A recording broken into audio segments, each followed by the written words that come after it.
Hey everybody, this is James Davis, and welcome back to DragTheBar. Today I'll be reviewing a session I played a long time ago of 1-2 No Limit Holdem on full tilt, and I believe this was the first session that I had played on at 1-2 in a really long time. So I think in this session I had done a lot of things, sort of just trying to get a feel for how this game was going to play, and you know, how often my opponents were going to 3-bet me, how they would respond to 3-bets when I 3-bet them, and so on and so forth. So today we're just going to take a look and hopefully, you know, see some decent plays I might have made, see some poor plays, and just try to go through my thought process in approaching being an unknown at a new game.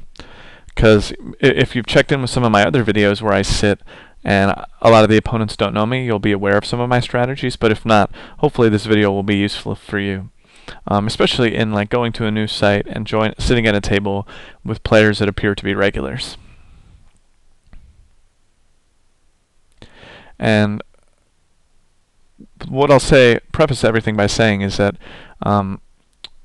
if I remember correctly, when I sat at this table, my basic goal was to show a lot of aggression early on, both to build up sort of a bluffy image, and also simply because when a new player sits down at a 1-2 game, I find that players very often will give them credit at first for, you know, showing up with hands and not getting too out of line.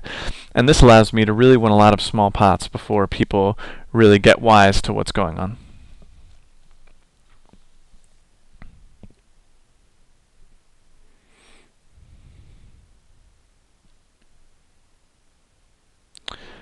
And for those of you who haven't checked in, I'll explain my HUD stats to you for a second there. I got voluntarily puts money in the pot, then pre-flop raise, and then some stat I don't really use, and then 3-bet percentage. Oh, it's steal, that's right. Steal is that next number. And then it's aggression in the lower left, fold to c-bet, and then c-bet, and then just the number of hands that I've played with them. But I'll typically go to what I call the big box, which is that big yellow box. Gets into a lot of really detailed situational stats.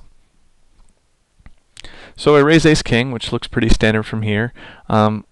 This is a flop that occasionally I'll just check, but since I have some overcards as well as my gutter, I just bet. And likewise, I think a lot of his range is going to be stuff like 10-9 or queen-10 or like pairs below a 10 that won't be able to necessarily call 2 streets. So that's why I decided to fire the c-bet. And when the raise comes in, I'm sure I'm done with the hand. But this is the type of board where a lot of opponents can call 1-bet, but not 2. And if they can call 2, they can very rarely call 3 unless they want to back up a very marginal read. You know, because like I said, I'm a new player at the table. They're going to have to back up a marginal read with their whole stack on the river. So, like I said, I like to just keep the aggression up early and sort of see what happens. And I raise ace-2 suited under the gun. This is a loose open, one that I won't normally make if I'm in a tough game, but considering that my impression of this game was that it wasn't going to be especially tough, I just decided to give it a raise, and Zip D punishes me by just raising me off. And on the right-hand table, we get basically a standard setup with the ace-jack versus the deuces on the jack-5 deuce two-tone board. I don't really think there's anything that either of those players could do differently. When you have top pair, top kicker in a 6-max game, and there's really no 2-pair possibilities, and there's a flush draw out there, I think that the range you wind up being up against a lot of times is one that you do okay against. So I don't really know anything about Screwval yet, so I expect myself to play this hand to some degree. And it looks like that time I just go ahead and defend it. Oh yeah, now I remember this hand. This was an interesting one because my opponent winds up taking an unorthodox line against me. And here's my thinking. So I bet this flop because I anticipate that he'll just check and fold this flop a lot of times.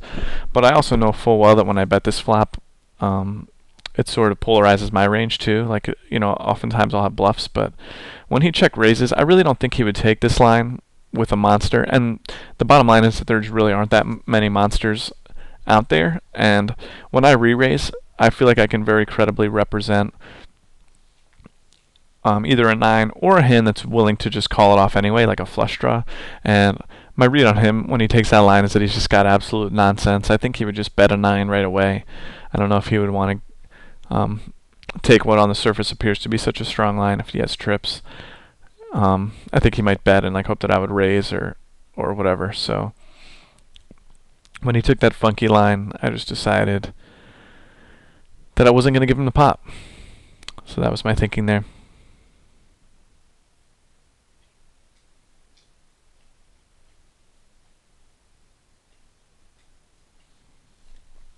And as a general rule, I typically think that when good players take a funky line, it's with a hand that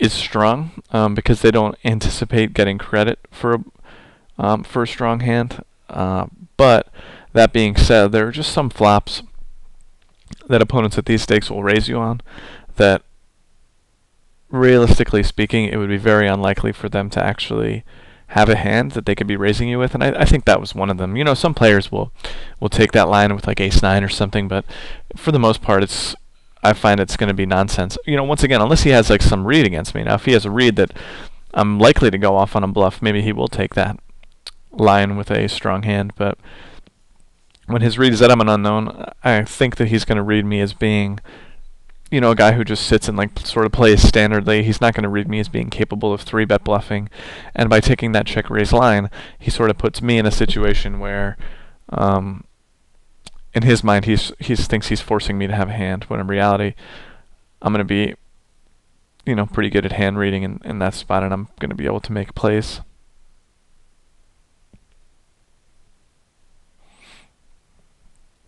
And so I raise ace-6 suited under the gun. This time, my plan if Zip had 3-bet me was to bluff 4-bet him, because he's shown some aggression early on. Now in the ace-high flop, so my opponents aren't especially poor or anything. I decided to just check it once and see how the action develops. I'm checking mostly for pot control. I don't think I'm going to get like 3 streets of value with my ace here. I think a lot of times cards will come in on the turn that will entice my opponents to see another card on the river. And you know, by checking, I might get someone to bluff at the pot. And when the 8 of hearts comes in, obviously there's now a lot of pair and gutter type hands. Open-ended straight draw with the queen 10. Flush draws with the hearts, so I like a bet there. Queen Jack suited is an interesting hand on the right-hand table. This guy really has only played one hand before, but it's only a 9-hand sample. We're in the blinds, and I think in a blind battle like this, I expect myself to at least call, if not put in a bluff 4-bet. I may just call, though, because Queen Jack suited will actually make a good bit of hands on the flop. And unfortunately, my view here is that the flop is not too favorable for me, because actually, if he can bet this flop, I expect him to have a piece of it, or an overpair, and if he checks, he'll wind up just taking a free card. So I expect myself to just fold here. You know, definitely a case could be made for raising, but, you know, because theoretically that should hit my range as well, but that's a situation where I think oftentimes he'll check it back if he actually had a legitimate re-raising hand like ace-king, ace-queen, and then the rest of his range won't necessarily go away to a bluff. Now, there's a small part of his range, in my opinion, that contains hands like, you know, ace-deuce, or like, you know, just total junk nonsense that's just missed completely, but I think that's small enough that I can discount it and just not assume that I have the odds to take a full stab at the pot, you know.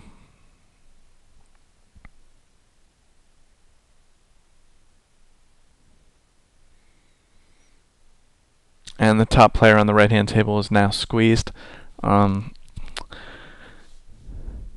Pimp Ali, I believe as the session goes on, I might mark him as a weak player. I don't remember fully, though.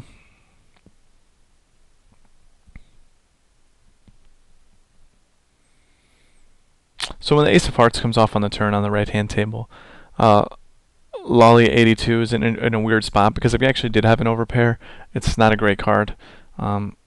And if he has a hand like ace king, ace queen, I actually like his turn check as well, because it might entice his opponent to call off a bet on the river with a worse hand. Kings, yeah, I think it's a reasonable river bet. You know, and I don't even think Pimp Ali's flop call was terrible. A lot of times, a squeezing player there will just give up after being called on a flop like that, and he'll get to show down the best hand a decent amount of time.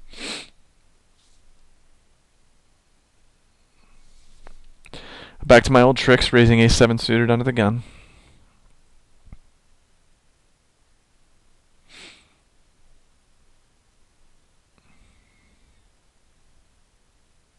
And when a tight player cold calls me from the small blind, I'm pretty much putting them on a middling to small pocket pair.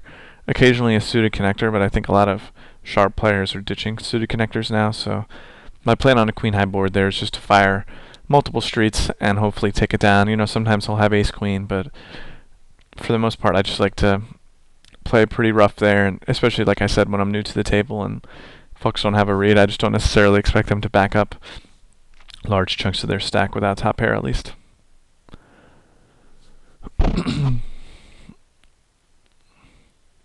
So I'm checking his stats here, probably checking his raised by position stat, which looked like it was like 50% middle position. I think I was considering just taking a stab at taking the pot down right away with my ace-8 offsuit. Actually, in retrospect, I think I would have if I were playing the session today, because I think generating an aggressive image is just really important when you first sit down at a new table. And a lot of players won't call re-raises even in position. They'll either 4-bet you or fold. So I think you're sort of giving up a lot by letting players get away from really stealing aggressively, who are aggressive players. I raised the king-9 offsuit to isolate, which is a standard play, I believe, until he goes ahead and limp re-raises me. But until you know that someone's a limp re-raiser, I think it's very, very reasonable to be attacking heavily in the blinds. Especially because a lot of folks will call for big raises pre-flop and then fold right away on the flop if they missed.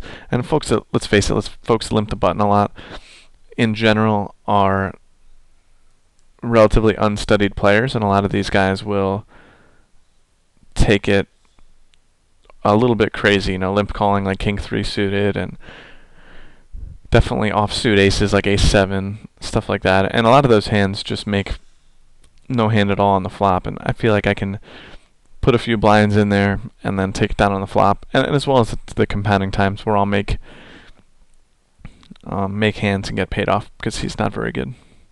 Because I have to think that if he had a better 9, he would raise pre-flop, and if he had a better king, he would raise pre-flop. So king-9 offsuit isn't a special no-brainer. And it also adds an interesting idea, because if there is a guy who 3-bets a lot in the big blind, it might entice him to read me for an isolation play, and in those cases I can bluff 4-bet him and take down an even bigger pot.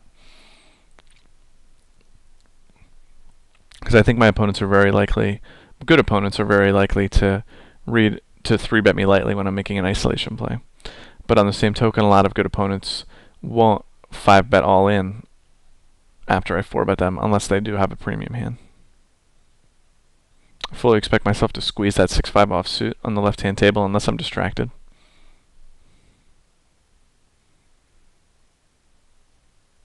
Yeah, I like it. I'm checking in on his stats. He's folded twice to a 3-bet already. I'm getting a good overlay from the pot, so that looks good from here. And once he folds, I should pretty much have the pot wrapped up. I call with the 2 6s on the right-hand table, pretty much for set value. Occasionally I'll call in a situation like that. Everyone calls behind me, and the big blind will re-raise. And sometimes in spots like that, I'll just jam it in, figuring that he's more likely to just take a flop with a hand like pocket 10s. Whereas he'll always re-raise like ace, king, ace, queen. And, I flip against those hands. And then he'll have to fold the huge majority of hands that are just squeezing just to try to pick up the pot right away. On the left-hand table, you saw me 3-bet king, jack offsuit. The large reasoning behind that play is just simply that my hand doesn't play quite well enough to want to just cold call there, I don't think. I don't want to get re-raised off the hand from the big blind. It's not going to make any strong draws, really. So I have a couple high cards. I'm basically just looking to take down the pot right away and continue to build up my aggressive image.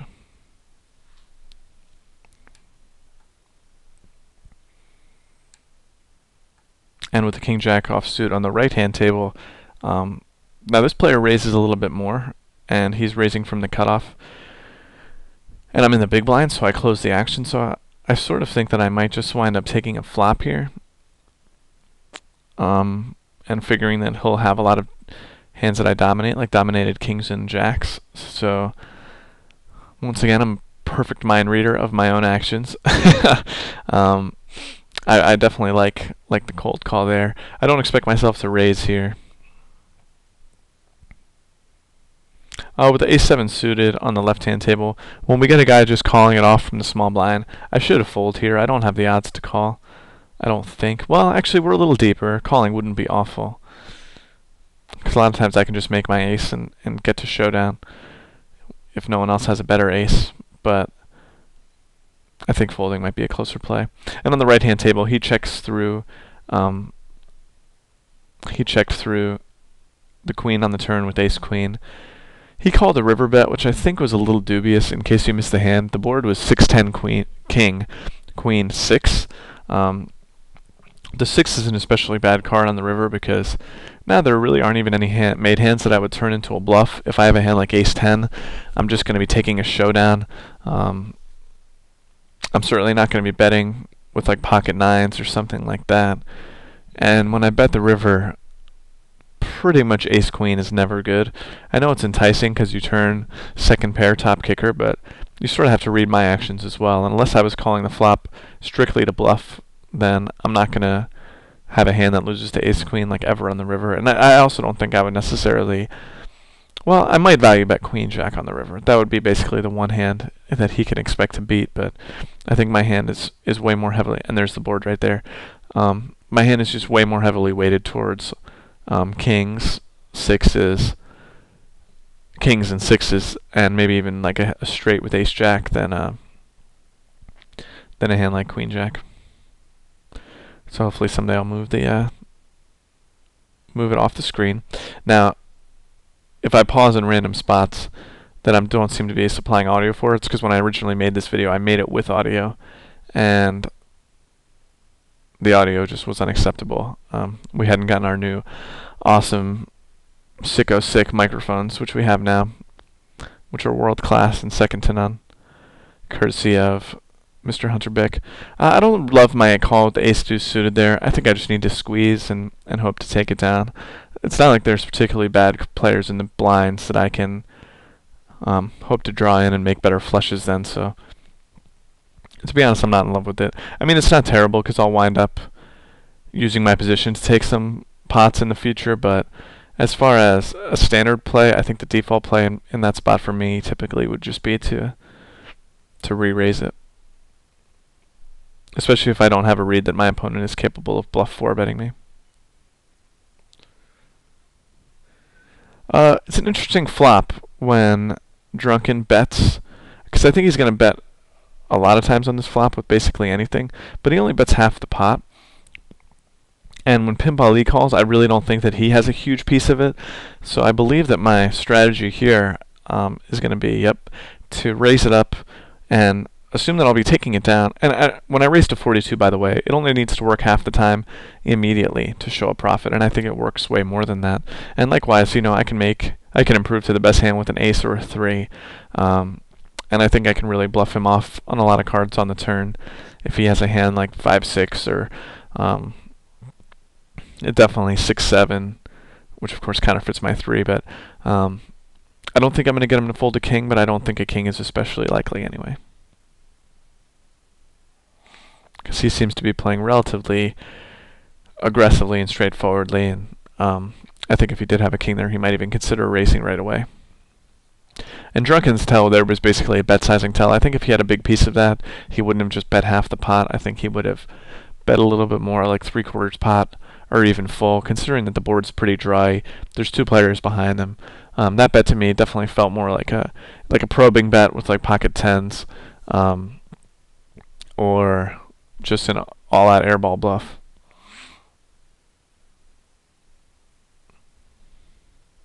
The ace-9 offsuit is clearly not too great a hand, but my opponents have been playing pretty tight so far, and I'm going to try and capitalize on that and win a lot of small pots with aggression. And I really haven't been caught getting out of line yet, so I'm not necessarily surprised to see myself raise that. And Queen 10-3 is a board where I don't really think my opponents are going to have monsters too often. I think they're way more likely to have weak one pair sorts of hands that I'll be able to bluff them off on the flop or the turn. The Jack is an especially awful card because it completes a lot of two pair sorts of hands. It puts out more pairs and draws, like if he has King 10. And obviously if he had the Queen X of spades or 10x of spades, then he's going to be going with that card also. So I think given the situation this time, discretion's a better part of valor. I just wind up giving it up, and I stand by that play as well. And here's me definitely just talking through why I'm folding, but I'm almost certain I fold here. I always impress myself with my awesome memory when I watch these old videos, because I probably made this video 2 months ago, and I'll remember a lot of the hands in very vivid detail, but then sometimes I just completely forget. But actually doing stuff like this is very helpful for me, because it really helps me look critically at my thought process, and that's why I sort of try to guess what I'm going to do, because by guessing what I'm going to do, I'm not just using hindsight or trying to explain away my things as being the best play or whatever. And I think that's just a more useful posthumous analysis than just in that analyzing, or not analyzing, but just looking at the hands and the results and trying to stand up for myself or something. I do remember this hand with the King Jack offsuit on the left-hand table. I'm always going to be c-betting such a dry board. Now my opponent takes a really interesting course and raises it up, and to be honest, I can't fault his play too much, because it's a play I would make as well against someone who I thought was just like a standard regular. But the bottom line is that this board is very tough to raise. It's very tough to have a monster on this board, because I don't think he has Queen 5 or Queen 4, and I don't think he has queens or ace queen. So that basically leaves him with like pocket 4s, pocket 5s, 4-5, plausibly king queen, although I have a king, and then a bunch of air. And when I make a small re-raise like this, I'm basically forcing him, the way stacks are, to back up any further action with his whole stack. Because if he re-raises on top, all of a sudden he's getting like 3.5 to 1 or something to call all in, and even with some random nonsense, even with like a straight ace, he probably has to call. So by re-raising to the amount that I did, I let myself sort of call the final bluff and say, okay, you can shove with complete nothing, with no outs if I actually have a hand, or I might fold occasionally, but once again, I'm an unknown at the table. He's played less than 100 hands with me in his career. Does he know if I'm capable of bluff 3-betting that spot? Does he know well enough that he can just shove like 10-9 or something there, which is a likely hand for him when he's raising, a hand that's likely to have absolutely no outs at all? I don't think so. So I'm not going to kill him for his flop raise. I think it was pretty solid, especially if I were just a random new player at these stakes. But luckily for me, I've just seen that song and heard that dance before, and I was able to take down a nice small to medium sized pot.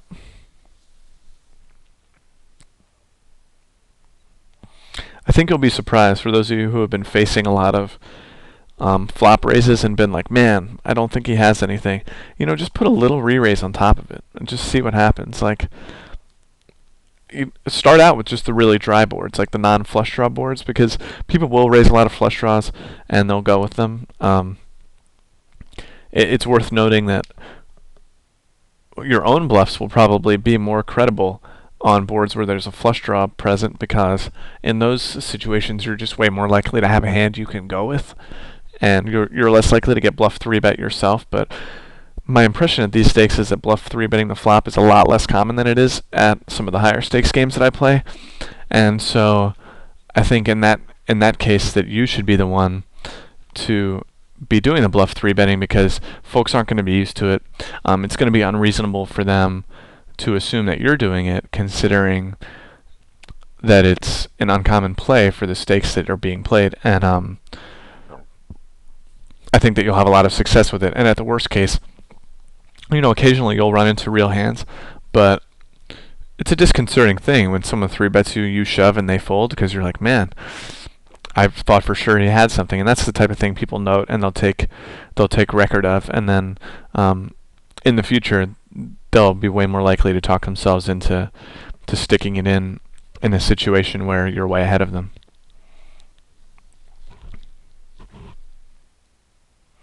Interesting situation on the left-hand table here. It's a re-raise pot, and Screwball bets out 48.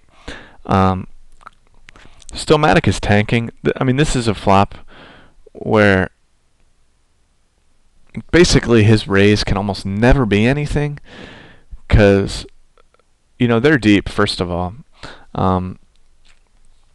and there's really no hand where this is a good play, I don't think, simply because if, like, let's say you have aces, you're not first of all scared from any card that comes, right? If you have fives, it's the same thing, and if you have kings, maybe you don't want an ace to come, but that's really only going to happen a very, very, very small percentage of the time. So in general, if you actually have a made hand, you're just going to call that flop. I do see people slow playing like aces pre-flop and then raising any flop, but I think basically you're always going to want to call that flop if you have a made hand. So if someone raised that flop against me, I would be very, very tempted to just shove with like ace king or even ace queen, thinking that typically my opponent has absolutely nothing, and then the occasional times where he does have something, he could easily have a hand. Like, if he's willing to take that line, he could easily have a hand, a pair below mine, and that gives me reasonable, if not good, equity on my bluff. And I think that most of the times it's just an out-and-out, pure, naked balls-out bluff. And in that case, I don't expect my opponent to call ever.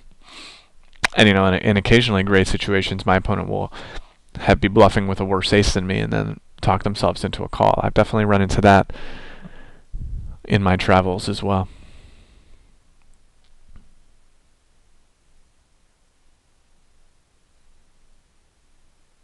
We got a new player, Funkadelic Nut. One I like to think of him as Funky Deli C Nut, because when I was in college, there was this awful greasy place that was open 24 hours called Deli C. So I like to think of him as the Funkadeli C Nut, getting chicken fingers and cheese fries, and having a lot of acne and being really heavy, and probably like, they would deliver too. So they would deliver you like anything. They would deliver you cigarettes or porno or whatever, and a lot of the trashiest people at my college would order some of the nastiest garbage at all hours of the night, and it was just a funny thing to laugh about. And not that I'm sitting on my high throne in my ivory tower looking down on it. I'd be remiss if I said that I didn't take some comfort in chicken fingers or cheese fries at the late hours. But just like anyone, I like to think that I'm better than the people that have the same vices as me, but just do them more often than I do.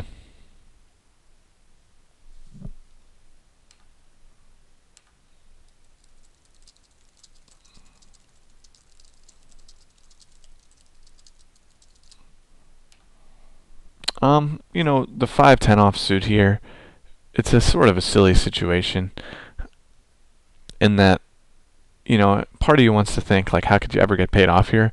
But I'm very tempted just to bet, like, a real small amount, like even a min bet. Because I think I get paid off by, like, king high, other miscellaneous garbage. But I wind up just checking. I don't know. my kicker does play, given that the 4 and the 2 are out there, so I guess there's a chance he could have a 10 or something. With the queens on the left-hand table, I was going to say I anticipate myself to call because I don't really like re-raising just next to act and under the gun player, because I think my re-raise is such a huge sign of strength that I wind up getting in at best flipping against ace-king, and more typically I get it in against aces or kings. Or the most common result is that he just folds right away, given my enormous sign of strength. So I like my play there. And likewise, I have now disguised my hand for the flop, and I'll wind up getting my opponents into situations where I have them well behind. Jack high flop, they have ace jack and stuff. They're not going to assume that I have an overpair. On the flip side with the aces, I'm out of position. I can't rely on this guy to 3-bet behind me. So I just 3-bet right away, figuring that, I'll take it down a decent amount of the time, but, it's pretty much a huge disaster if I ever let him just have ace-king or ace-queen and miss the flop completely and just play for showdown when he would get those all in pre-flop. So right now I'm probably just saying those exact things. I don't know why I'm doing like a fake tank, but obviously I'm just going to shove it in here, and he has ace-king. So really, if I called pre-flop there, it just would have been awful. Like I would have been in a, flop comes 8-7-4. He's checking back instantly, probably folding the turn, and I wind up getting $7 instead of 200. So I definitely do not recommend just calling a raise with aces. I mean, maybe there are very, very occasional situations where you're like super duper duper deep. You don't want to inflate the pot out of position, but I really can't find any good reason to just call with aces. The only time, I should say, is when I'm calling it with players behind me who I am almost certain will 3-bet me, because then I think I can represent a worse hand, like a small pocket pair, and wind up getting other folks in with a hand like pocket tens that they might even fold outright if I 3-bet an early position raiser. So that is the one time. Like occasionally, I should say, I will call with aces. Like a guy raises under the gun in a 10-handed game. A lot of times I'll just call with the aces and hope that someone wakes up with a hand behind me, or that when we go to the flop, if he actually did have a hand he would go with like an overpair, that a lot of times he'll just go with it anyway, when the flop comes small cards.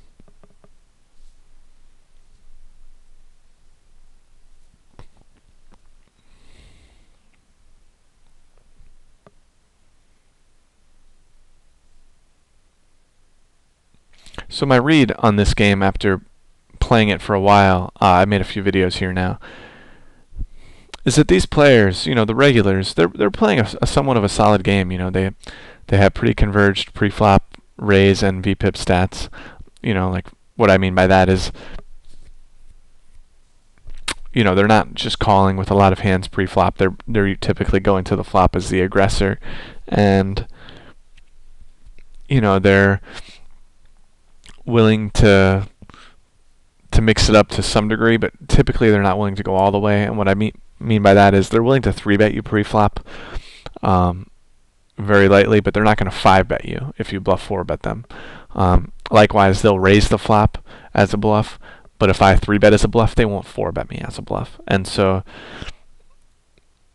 one running theme you'll see throughout all my videos is I like to talk about this idea called, the evolution of a poker game. And at the top levels of 500 and 1,000 no limit, they're sort of at the top of the evolutionary rungs, where these games are a lot less developed, and so people have figured out some sort of basic bluffing strategies, but when you come with effective counter strategies, they're not really able to think on the fly and counteract them. And likewise, they're probably not supposed to counteract those if they don't know you personally, because let's be honest, it would probably be a fool's errand in this game if every time you got 4-bet or 3-bet on a flop to 4-bet as a bluff. You'd probably just be lighting money on fire. And likewise, if every time you were 4-bet you just 5-bet shoved with like your ace rags and stuff, you'd probably get taken to the woodshed pretty easily. So I decided to just call with the 6s on a queen-7 deuce board. I could raise and quote-unquote protect my hand. This guy's somewhat tricky, so I don't know how often that would work. And I think by just calling, I'll wind up getting myself to showdown a fair amount of time. The jack is not a great card for me. I consider just bluffing the river, actually, and decide not to, because when the flush draw hasn't come in, I really don't think that I can too often expect someone to fold a jack, you know. The bottom line is that when the flush draws miss, people just call with their pairs, you know, and if I have a queen, God bless me, is their opinion. And I can't really kill him on that. Once again, a guy raises under the gun. He hasn't been out of line or anything in early position. Ace-King is a fine hand, but I'm way more likely to just go with Ace-King in the blind situation than I am against an under the gun raiser, because I think his range is definitely weighted towards actual hands. And by just calling, I can somewhat disguise my hand, and then if it comes ace rag rag, I think I can wind up taking a nice sized pot off worse aces.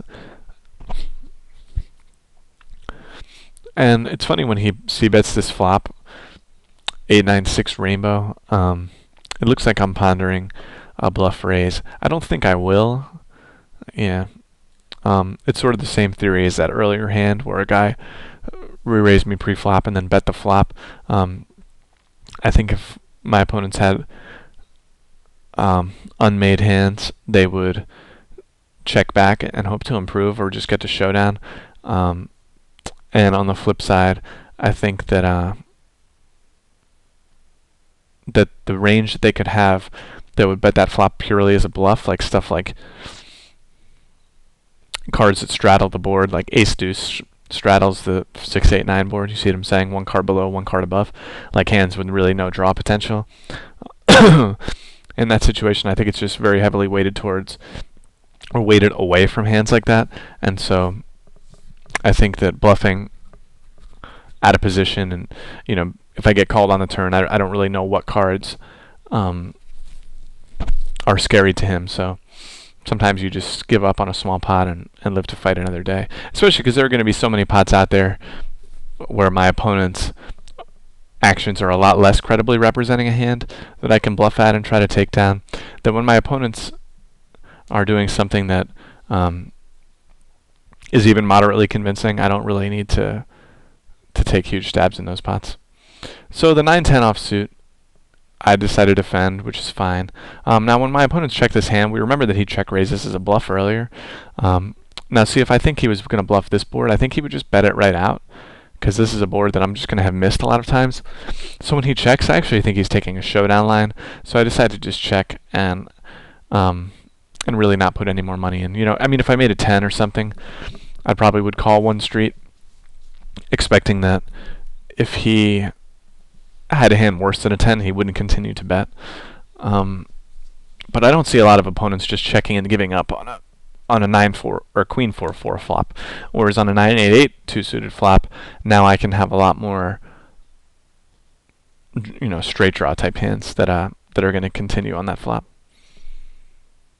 Or as a queen 4-4, even with the flush draw out there, is really a pretty darn dry flop,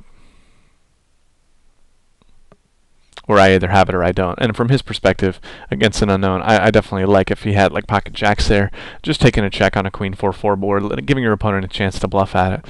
If they decline, then you probably need to bet on the turn to protect your hand against diamonds if you don't have one. But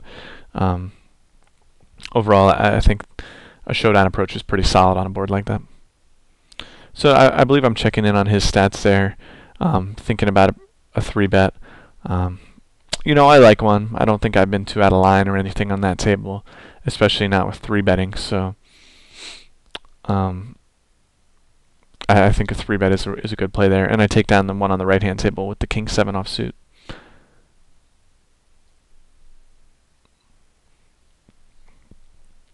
You need to be a little careful as you move up, because there will be some folks that will start cold 4-bet bluffing you from the blinds when you 3-bet the button too much, but this is a situation where I'm not overly concerned about it.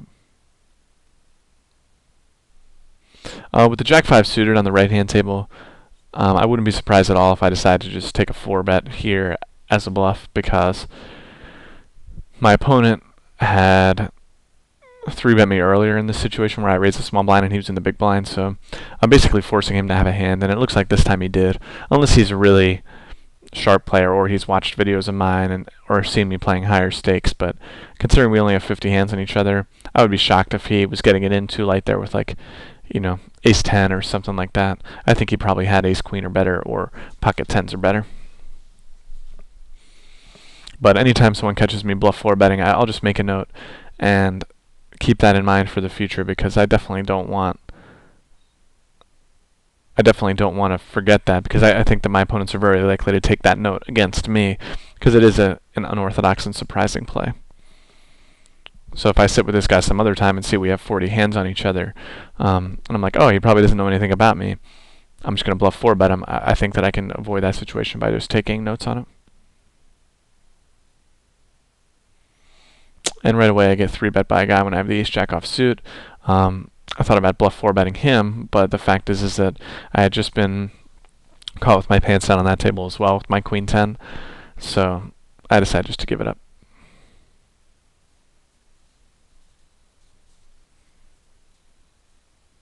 And the thing about bluff 4 betting is you really don't need to do it all too often, especially in super marginal spots. Once again, when I raise an early position, it's just a lot more convincing for my opponents that they have a hand when they re-raise me than it is when I'm raising in the blinds and things. So, as I move up in stakes, I'll definitely be bluff 4 betting a lot more when my opponents 3 bet me from late position and things. But on these lower stakes, I'm tending to just give my opponents a little bit more credit than when they 3 bet an under the gun raiser that they'll more typically have a hand. The queen 8 offsuit, an aggressive opponent's raising the small blind. I can't be sure that he's capable of bluff 4 betting, so I think my 3 bet there is great, really. Because my opponents at these small stakes, I feel like they should be raising, and it doesn't work because I'm not running too hot on my pre-flop game there. But what I was going to say is I think opponents in this game don't necessarily raise, or they raise the small blind too much because they're going to be out of position, and they almost don't raise the big blind enough, or the button rather enough. And likewise, a lot of them aren't capable of bluff 4 betting, so I'm able to really 3 bet a lot and take down a lot of pots down. This is an interesting situation on the right-hand table, because I 3 bet him, he limps. I raise and he calls, and right away he bets out a king jack 6 board. I just can't give him a monster given that action, so I just decide to call and reevaluate later on, thinking that a lot of times he'll just let me get to showdown. Now when he bets again on the turn, really I don't think he would ever take this line with a set or 2 pair. Stuff like jack 3 suited I guess is possible, 6 3 suited, king 3 suited, but it seems pretty unlikely. It seems a lot more likely that he just improved to like a pair and a flush draw or something, or just has like a random jack 9 that doesn't want to give me any more cards. So I decided to raise and try to take it down right there. And my goal here on the river, I believe, is just to go all in, because it's just going to be super hard for him to have 2 pair or better. And when he bets, he makes my decision even easier. He's just clearly trying to take a showdown with that small bet. I put 299 in to win what looks like 254. So my bluff really only needs to work 55-60% of the time, and I think it works way more than that. I think that he's not a great player, but I don't think he's a complete donk, so I think he's going to hand read to some degree, and hand reading to some degree doesn't mean just bet calling all in with like jack 10 or king 7 or something on a king high board. And it always seems like a lot of people are sort of scared to go all in on their bluffs because it feels like you're bluffing a lot, but it's all relative to pot size. Doing an all-in bluff that's a pot size bluff only needs to work half the time, and so if you're like 50-50, by law you should just basically be going all in, because the two sides of the coin are you will typically have the odds to do your bluff on the river.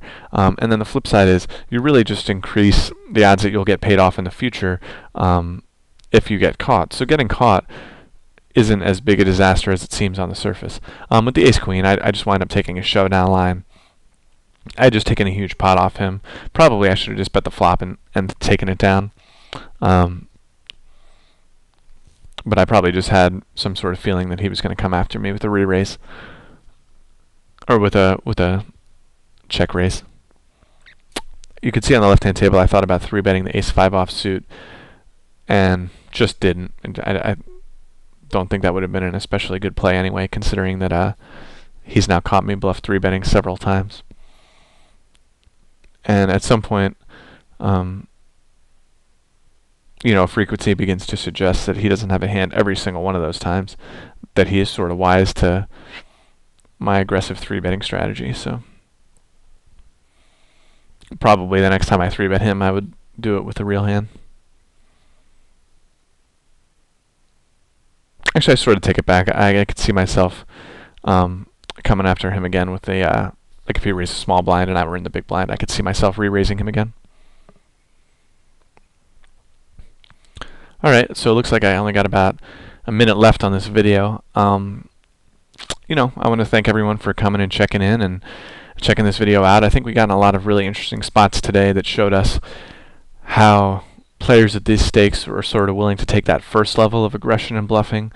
But when you get to that second level of aggression and bluffing, that they're a lot less capable of backing their reads with their whole stacks. The exception in this session might have been Screwball, although I'm inclined to believe in general that he happened to run into a few hands, but who knows? Maybe he was actually just making some solid reads and getting it in light and being correct.